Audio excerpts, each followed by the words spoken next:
Hi, it's Laura from Lawrence Branch, and today I'm going to share some Billie Eilish resources with you.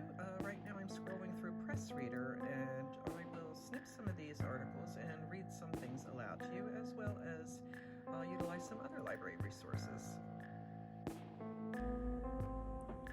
Billie's Life in Focus, Billie Eilish, The World's a Little Blurry, review by Ben O'Shea. If a measure of a good documentary is whether it gives the audience a deeper understanding of its subject, director R.J. Cutler's film about Grammy-winning teen superstar Billie Eilish is an unabashed success. In fact, this critic would bet you'll come away from it with a completely different appreciation for Eilish, regardless of if you're obsessed with her music, merely a casual listener, or actively dislike her songs and fashion choices. In The Independent, but the film nonetheless exposes the creative pressures experienced by this acutely sensitive singer and how there's only so much a doting family can do to keep a daughter from harm when she has 78 million Instagram followers and an entire industry at her feet. More than once, Eilish shares her fears of incurring the wrath of the internet. Billie Eilish is digging fame now after previously hating everything about it. This is in The Intelligencer. Eilish now happy with her fame. The singer, 19, has admitted she now enjoys life in the spotlight and being recognized in public after spending 3 years despising it because she's realized many people would kill to be in her position. The parts I hated 3 years ago, those are the parts that I'm digging now. Fame in general, I used to just despise it. I hated everything about it. I hated being recognized. I hated not being able to go out. I hated not being able to post a place because then people would show up at it. Now I think we should be aware we have an incredible thing that we get to do. In Life and Style Weekly from the 15th of March, for me, it's just important to keep changing. I go crazy if I don't change. This current hair color is the longest I've had any hair color since I was like 9 years old. And from this month's March Vanity Fair, this is the end of that article. The fundamental theme of Billie's story, says Cutler, is empathy, connection. When Eilish finally watched an earlier cut of the documentary, she had a hard time getting through it. It's really about my life, me, in such a way that I was not expecting, and was pretty brutal to relive.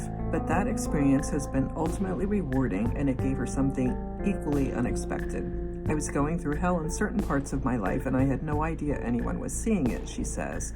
The fact that they have footage of it, and you can see my emotions, it's like I can't help but think about that last episode of The Office, when Erin was like, she paraphrases, "How did you do it? How did you really get how we felt and what we were doing? How did you do it?" I used to watch that episode and be like, that would be amazing if somebody did that, and you could rewatch those parts of your life from a different perspective.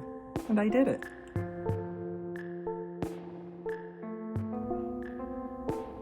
So now I have referenced a current Biography 2020 article that I have gotten from Biography Reference Bank. And I got this on our website, but you could also get it from our app. In discussion about the appeal of Eilish's music surrounding her rather intense rise to stardom, commentators often focused on her unique style and authenticity. There are countless aspiring teenage musicians producing remixes on SoundCloud or uploading YouTube videos in their bedrooms, but Eilish's disregard for conventions in music and fashion is exactly what has captured the attention of Generation Z. Charlie Harding wrote of her for Vox, 19th of August 2019. For Eilish, she expressed in interviews that she did not care for labels and that remaining true to herself and the type of music she wanted to create remained crucial. Now I'm reading from her personal life, that same article.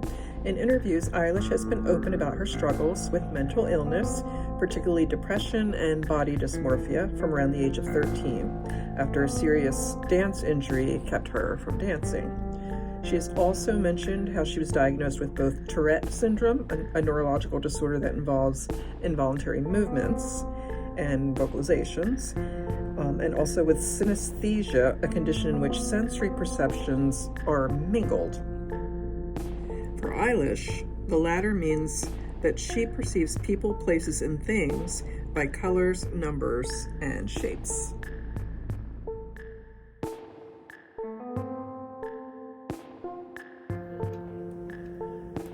And so for this last section, you see that I'm still on our virtual branch, and I am showing you further things that you can get. And you can hit pause if you want to read the information. I'm not going to play the audio clips. As a matter of fact, I reached my monthly limit of 5 as I was doing research. So certainly you can borrow these materials from Mercer County Library if you are a member, and if you are not a member of this library, take a look at your own library and see what their virtual branch has. So I hope that you've enjoyed this presentation. I've definitely learned a lot as I was making it, and I'll see you next time. Thanks for joining me.